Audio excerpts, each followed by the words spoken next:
Salut les amis, c'est Bababert. On se fait une petite balade au jardin. Ça va se faire c'est peut-être une des dernières que je fais. Je parle, je m'en vais vers l'océan. Je m'en vais là-bas, de ce côté, à l'ouest. Je vais sur la côte. Et je vais vivre sur la côte, et puis je vais tracer la côte, et je vais rester au bord de mer. Là, j'étais dans les prairies du Tarn, et je pars vivre au bord de mer de l'océan Atlantique. Qu'est-ce que je suis excité. Donc, je te montre la dernière fois, et là, je transmets ce jardin, ce lieu que j'ai créé, que tu as vu au travers des vidéos, à la prochaine génération. Donc, à ceux qui reprennent le lieu et qui vont faire du monastère un lieu ultra fertile. Donc on se balade. Ça c'est un des grands potagers qu'on a ouvert là juste là. Donc pour Kobe, tu vois là t'arrives là, quand tu rentres, ça c'est un espace, c'est une maison privée, c'est une bulle de ma fleur. Donc la fleur il y a une tiny house dans chaque fleur et chaque bulle est privée et chacun en fait ce qu'il veut un petit peu dedans avec un potager. Et au milieu, donc avec une serre commune, et au milieu il y a plein de trucs. Tout ça c'est libre, c'est commun. Il faut que tout le monde prenne soin de ça et puis on partage ce qui se passe. Et donc à plusieurs endroits comme ça, t'as des micro-potagers qui sont très jolis. On est en train de nous, ça fait des années qu'on les bosse. Et là, ils vont continuer, ils vont voir ce que ça va donner. C'est cool. C'est toujours sympa d'être dans les potagers. Là, j'ai des centaines de fraises. Là, j'ai plein de mélisses, plein de pimprenelles. Et là, j'ai toute ma menthe qui vient ici, la menthe qui rentre dans mes tisanes. Et quand je fais le thé à la menthe, tout ça, c'est un grand patch que je fais sécher chaque année. C'est assez cool. Et donc l'idée, ce serait que chaque maison ici, chaque petite bulle, elle ait plus ou moins son autonomie personnelle parce qu'elle arrive à faire pousser sur un petit potager comme ça, tu peux déjà faire pas mal. Et il y a plein d'autres choses que tu vas faire à côté. Il y a des patates, il y a des machins qu'on va faire en collectif qui va être beaucoup plus simple où on peut essayer de faire un petit peu plus grand et tous les arbres fruitiers au maximum. Donc dans ta partie potagère privée, t'es pas vraiment obligé de mettre des arbres fruitiers. J'en ai quand même mis un petit peu partout tout autour, des kiwis, des kiwais qui vont sur les côtés. On utilise aussi, tu vois, la 3D, là, on fait monter pour garder encore plus d'espace, mais il y a des fleurs, il y a plein de roses, il y a tout ça, c'est des pâtissons spontanés qui sortent comme ça ça sort. Moi, t'es là, bon, et on vient autour et on en a récolté plein. Et donc il y a beaucoup de choses dans ce potager qui est vivant, qui bouge. Là, c'était tout le maïs qu'on a récolté, et il y a encore, tu vois, plusieurs qui sont là. Les courges qu'on couru, on vient d'aller tout récupérer. Et tout ça, c'est les arbres fruitiers là. Ça va reprendre, ça va refermer la haie. Et tu vois, ça pousse. Donc là, tu auras une grosse haie, un truc assez épais pour nous, tu vois, nous séparer du champ et créer une belle haie. Et tout ici, tu as une parcelle potagère qui donne très très convenablement, où tu es super heureux. Et puis d'année en année, elle va s'améliorer, elle va s'enrichir, elle va devenir de plus en plus belle. Là, tu vois, on avait une belle rangée de courgettes. 5-6, là, ça bombardait, c'est des rondes. C'était des petites boules de pétanque. Et puis des fois, on avait des pastèques, des tailles monstrueuses. Elles ont été ultra prolifiques. Juste derrière tout là, t'as eu tous les haricots qu'on a eu bombardés, montés sur nos, tu vois, on a mis des fils comme ça pour les faire aller en tous les sens et ils montaient même sur le tournesol. Des tomates. Ça, c'était Mamaya en fait. C'est Mamaya qui avait fait ce potager toute seule. C'était un pitbull et on l'a transformé en potager. Et donc tout ça, elle avait planté toutes les carottes, les choux, les betteraves. Enfin, on en a mangé énormément. Et là, elle repasse comme ça. Donc tout ça, c'est ultra fertile. Regarde la taille des... Salut vous, j'arrive même pas à toucher la tête. On en a 3 comme ça. Lui, on lui avait mis le voile parce que les oiseaux n'arrêtaient pas de venir le picorer. Donc c'est peut-être comme ça que l'islam, le fait de mettre le voile est venu. Il y avait trop d'hommes qui venaient picorer les femmes. Alors on a dit hop, on va empêcher le regard. Tiens, tu vois, ça par exemple c'est de la roquette. Toute la roquette comme ça, elle va se ressemer partout de façon normale. Et moi, je vais la prendre, je vais la couper. On va en mettre un petit peu dans les kits de régénération, dans les trucs comme ça. Et ensuite, je vais la secouer partout un petit peu là. Et tu la reconnais. Dès qu'elle pousse, tu la reconnais. Tu dis c'est bon, là, ça va être la roquette l'année prochaine. Et tu vois, j'aime beaucoup semer comme ça. Et c'est tout le temps vivant. C'est tout le temps des petites pockets, boum, boum, boum. Alors c'est pas le plus efficace, tu sais, où t'as des belles rangées. Mais moi, je joue plus comme ça. Bon, c'était de l'autre côté mon truc. Ça, c'est la serre. Si t'as pas de serre, c'est le plus beau cadeau que tu puisses t'offrir. Là, elle fait 8 mètres sur 8. Elle est géniale. Qu'est-ce que j'ai kiffé. Qu'est-ce qu'on a kiffé. On a récupéré, c'était une grande serre de maraîchage qui faisait 50 mètres de long. Avec 3 potes, on l'a séparé en 3. Boum. Chacun son morceau. Moi, j'ai pris 8. Donc 8 mètres. Et là, bon, quand j'ai plus de batterie, ça va s'éteindre bientôt, mais c'est quand j'ai plus de batterie. Tu vois, là, on a eu plein de, comment ça s'appelle, les physalis, là, qui c'était génial. Là-bas, il y a des aubergines qui donnent à Toco. Enfin, des blettes, là, on a récolté toutes les courges. Enfin, c'est beau. Puis tu vois, on veut quand même garder l'espace, on veut quand même pouvoir se balader, garder le côté esthétique. Tu vois, quand tu te penches comme ça, qu'est-ce que c'est beau. Et là, c'est trop bien. Bref, tu vois, Joris, il fait bien. Là, il reprend. C'est lui, je lui ai laissé faire. Il a bien repris. Donc bref, il y a toutes les, même plein de, comment ça s'appelle ça, pour faire bref, plein de trucs pour faire la bonne tisane, la verveine, etc. Voilà. Et donc tu vois, ça pousse. Là, il va enlever ça, parce qu'à l'époque, on utilisait ça pour un salon. Tu vois, on avait mis ça au milieu. Et là, j'avais le canapé, j'avais mon lit, je dormais ici. Et ça, c'était les semis. Et donc là, maintenant, on va réouvrir. Comme ça, on va pouvoir replanter. Même si là, cette année, j'avais fait des trous pour pouvoir quand même planter un maximum. Et j'ai utilisé toutes les bordures partout où je suis. Il y a trop de choses. Tu vois, là, tu viens secouer de la roquette. Par exemple, ça va faire des bouquets de roquettes géniales. Tu vois, c'est cool. J'ai fait plein de radis, j'ai fait plein de trucs. Mais je mets aussi des vivaces. Tout ça, c'est des fleurs, tu vois. Donc utilise vraiment les recoins, tu sais, chaque petit recoin tu tires, tu fais un trou là, regarde, il y a un trou là, je plante. J'utilise. Donc on va enlever ça parce qu'effectivement on veut que cette serre ait un maximum de productivité. Et là on a déjà lancé dedans les autres pour cet hiver, tu vois, tous les trucs d'automne, tu vois, il y a des courges qui vont continuer.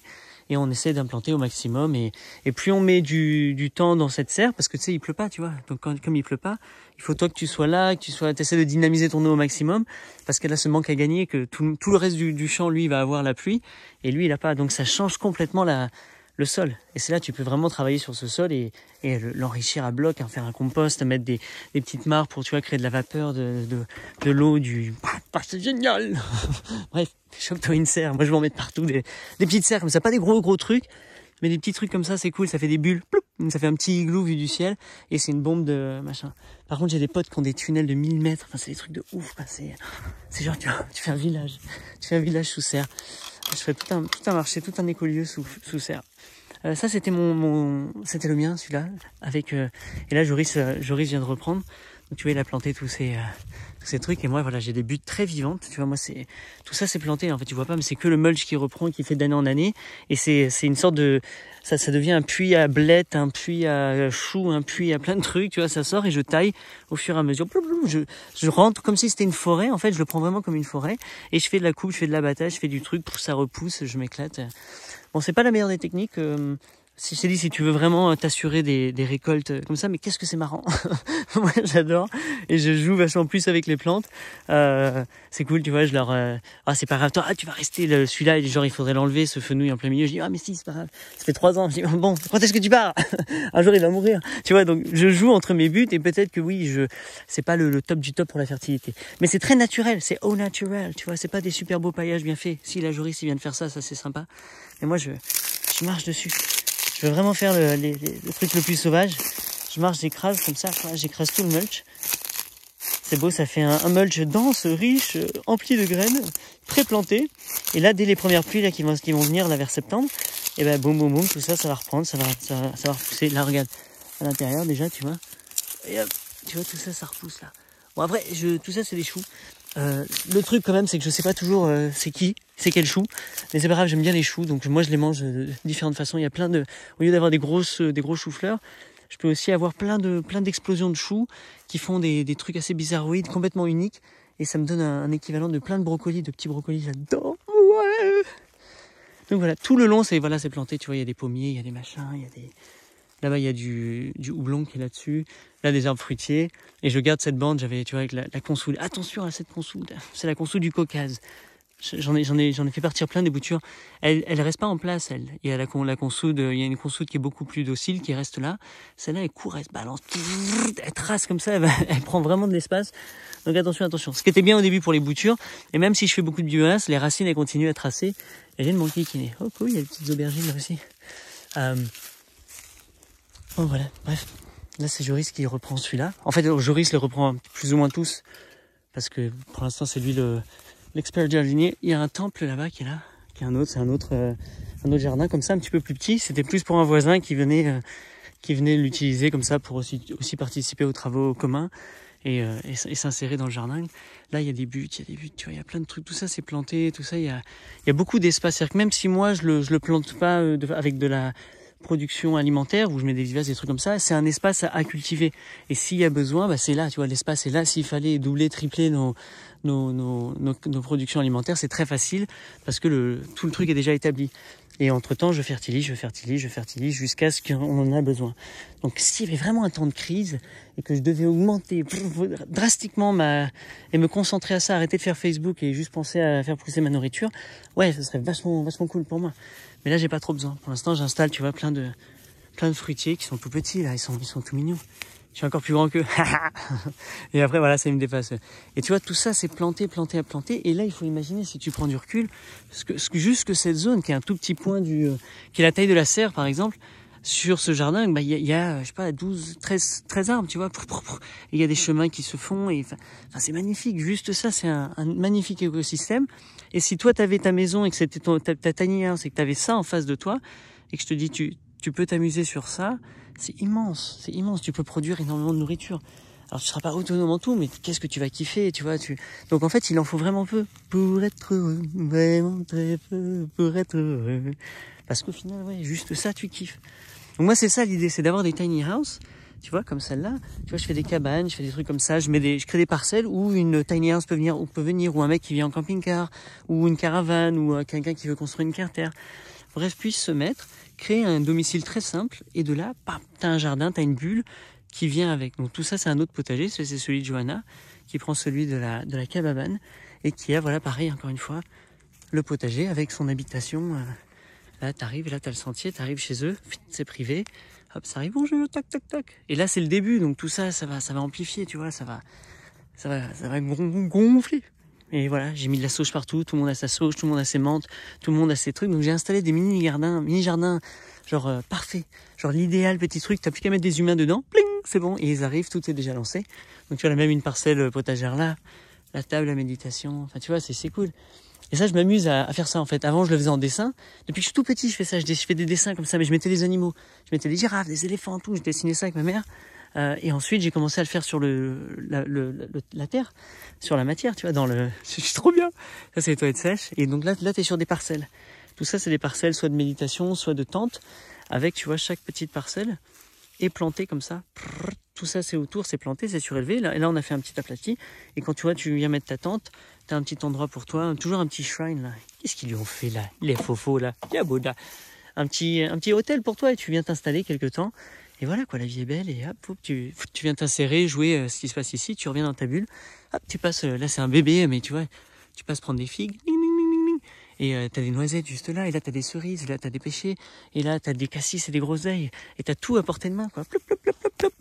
T'as de la menthe, t'as de la mélisse, si tu voulais faire ta tisane dans un petit réchaud, oh, qu'est-ce que c'est bien, t'as des fleurs, enfin bref, tu vois, c'est là où c'est cool. Et juste là, une autre planche potagère, où je la cultive, tu vois, j'ai mis mes kits de régénération, là j'ai fait de l'ail, je fais des trucs, et celle-là devient fertile d'année en année sur la courbe de niveau, donc ça me laisse le passage pour aller là-bas, et là on fait normalement, tu vois, des poireaux, des patates, des trucs comme ça. Et là c'est là c'est facile de le faire collectivement. Maintenant, si le collectif ne le veut pas, ben moi je le prends et je dis ah, c'est bon, je fais des patates dessus, tu vois, c'est moi, je le prends. Il y en a une autre ici, et donc tu vois, j'en ai dessiné pas mal des endroits comme ça, des planches où au lieu de mettre des arbustes ou des trucs comme ça, là je dessine des planches potagères assez larges qui s'enrichissent d'année en année. Je suis pas pressé pour l'instant, je mets des trucs, j'y vais tout doucement. Et tout au fond là-bas, t'as une autre passerelle. Et après là, t'arrives dans la partie forêt qui va remonter, qui va être beaucoup plus grosse. Et là, t'as le coucher de soleil. T'as vu ça? Ting, tung, ting, tung. Ça s'arrête là, plus ou moins. Et là, ça reprend avec plein de groseilliers, plein de fraisiers, des kiwis qui montent, des vignes qui montent, de la framboise, 3 types de framboises par ici. Et au milieu, là, j'ai fait des oignons, mais chaque année, je vais faire d'autres choses. Et tu vois, donc ça, c'est pris en tant que vivace. Alors, il y a peut-être des interstices où on pourra mettre de l'annuel, mais ça va plutôt être vivace. Donc ça, une fois qu'il est planté, maintenant, je vais plus trop y toucher. Je vais juste le laisser s'épanouir, continuer à le nourrir ici. Et là, pareil, je vais juste faire ça. Et au milieu, par contre, je vais essayer de garder des annuels. Donc là, je vais faire des rotations, voilà, avec des choses, encore une fois, une sorte de planche. Alors maintenant, je sais pas si c'est idéal ou pas, on verra avec le temps. Pour l'instant, c'était un petit peu trop loin et les poules, elles venaient me les démonter. Mais j'ai fait une belle récolte d'oignons, j'avais fait une belle récolte de kits de régénération. Enfin bref, ça, il commence à se rendre de plus en plus fertile ici. Mais comme il est loin, je m'en occupe très peu. Tu vois, je viens de temps en temps mettre de la paille et sinon je coupe. Là, je coupe et je remets dessus. Mais donc, j'essaie de lui apporter de l'amour, de venir faire pipi dessus, etc. Tu vois, je te prouve. Regarde. Tu vois, par exemple, sur les framboisiers, je mets tout le temps, dès que j'ai de la matière organique, faut que tu viens la jeter un petit peu consciemment. Et juste là, t'as des frênes que eux, je vais les couper à ce niveau-là. Tu vas faire des trognes. Je vais commencer à dessiner des trognes pour qu'ils explosent plus et ça vienne stimuler en fait toute cette zone. Quand tu vas faire une trogne sur un arbre, alors en automne-hiver, quand il fait tout le temps, tu viens et si tu le coupes ici, là, il va repartir plein de branches. Et donc, ça dépend de la hauteur à laquelle tu veux le faire. Soit si tu le veux ici, comme ça te dépasse et tu peux en faire une sorte de canopée. Soit tu le viens ici, tu as des longues perches à récupérer. En tout cas, à chaque fois que tu vas couper, lui, il va y avoir des messages qu'il y a quelque chose qui se passe au niveau des racines et ça vient stimuler, ça vient activer tout ce système parce qu'il a besoin d'énergie. C'est en train d'activer la machine commerciale, on va dire la bourse, et il va reprendre son énergie pour faire ça. Donc, c'est là où tu peux essayer de cibler les coupes. Je coupe pas parce que je suis fâché, etc. Non, j'essaie de couper intelligemment, au mieux que je peux, en essayant de guider la nature vers ce qui, moi, me sera idéal par rapport à mes besoins et le paysage que je souhaite conserver et l'endroit où est-ce qu'il est, etc. Tu vois, enfin, c'est un petit peu ça l'idée. Ça, c'est la plage nudiste. On est là, c'est cool, on se fait des belles réunions. Là-bas, il y a un truc cool. Il y a un coucher de soleil, toujours. Tu vois, tout ça, c'est des médicinales, des plantes à récupérer, la lavande, plein de lavande, plein de sauge, plein de bromarins, des trucs comme ça. Là, c'est la plage nudiste, donc soit tu viens parce que tu as envie d'être à poil devant le soleil, soit on en fait des cercles de parole, on utilise. Tout ça, c'est amélioré, c'est encore loin de... Je fais du mieux que je peux, mais il y a tellement à faire. J'ai planté déjà plein d'arbres juste là. Tout ça, c'est des zones, je veux pas trop y aller vite, des fois, parce que elle est là, elle est bien, elle est tranquille, je la laisse sauvage au maximum. En fait, voilà, je laisse la prairie s'exprimer, aller jusqu'au bout, donc ça me fait comme je laisse beaucoup de prairies s'exprimer, tu vois. Je pourrais tout bien nettoyer, tout, tu verrais pas le sec, ce serait déjà bien paillé. Et souvent, je me dis, mais attends, c'est bon, je suis pas pressé, quoi. C'est beau, regarde, c'est doré, plein. Et tout ça, en fait, ça fait fouillis. Quand les gens viennent, ils vont dire, on voit pas, on n'arrive pas à lire ton jardin, c'est bizarre, etc. Je dis, tant mieux. Il faut apprendre à lire. Et donc, au final, je veux pas trop accélérer et nettoyer. Je veux vraiment laisser cette part de sauvage, de tout doucement à son rythme, non seulement pour regarder comment la nature elle fait toute seule, tu vois ce que ça fait, mais aussi pour permettre à toute la biologie de venir s'intégrer donc dans un effort écologique, de dire tiens, je fais du mieux que je peux ici, je vous touche pas, vous en faites ce que vous voulez. Après c'est fascinant tu vois les images que ça te donne, des fois je me mets en contre-jour, je dis c'est beau là, boum, regarde ça, donc c'est beau aussi, il y a quelque chose d'intéressant de les laisser pousser, et forcément si tu les fais à temps, tu as toutes les graines. Donc c'est aussi ça que tu veux continuer, perpétuer les semences à l'infini. Je sais pas si tu te rappelles, j'avais vu une plante qui était atterrie de je ne sais pas où, c'est elle fait des belles petits trucs, on dirait un muflet ou un machin comme ça, et là tu vois, elle me fait des belles colonnes de graines, et j'espère qu'elle va se replanter, sinon on ira les récupérer, les replanter au mieux qu'on peut. T'entends là-bas